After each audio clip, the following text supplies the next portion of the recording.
पुओ मरी जाइछि किंतु समस्त आगरे कहा पावर रे कहा बल रे गोटे माँ को असभ्य कथार कहीकि जा तो जो दुख लगी पूरा दुख लगी जो आम प्रतिवाद गोटे स्वर उठेलु जे प्रकृत में माँ न्याय पाइबार योग्य। तो धीरे धीरे आज समग्र ओडिशावासी जानवा चाहते प्रकृत में जे ह्यूमान कहीं जे कि निजर जीवन हारिले। तेणु कोटि ना कोटि कहबी जो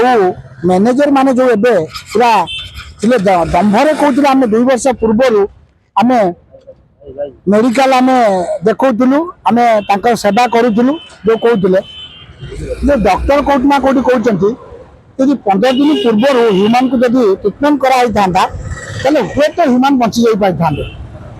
किंतु कोटि ना कोटि देखा एमाने ह्यूमान को टंकार चलवाई हूँ से ह्यूमान को व्यवहार करना तेणु सेमितिका बहुत गुड़ा प्रश्न मनर उंकी मारुची। तेणु सबुठ बड़ प्रश्न जोटा कि जे माँ को जिते दुर्व्यवहार करागला से कांदी कांदी कहते जे ये निश्चित मत न्याय मिलवा दरकार आने कहते जे मीडिया आग को कहीं गल आज्ञा देखूँ जिते मीडिया बंधु मैंने पुओ चली गोटे माँ को पचार माँ कहबार किसी अधिकार नहीं।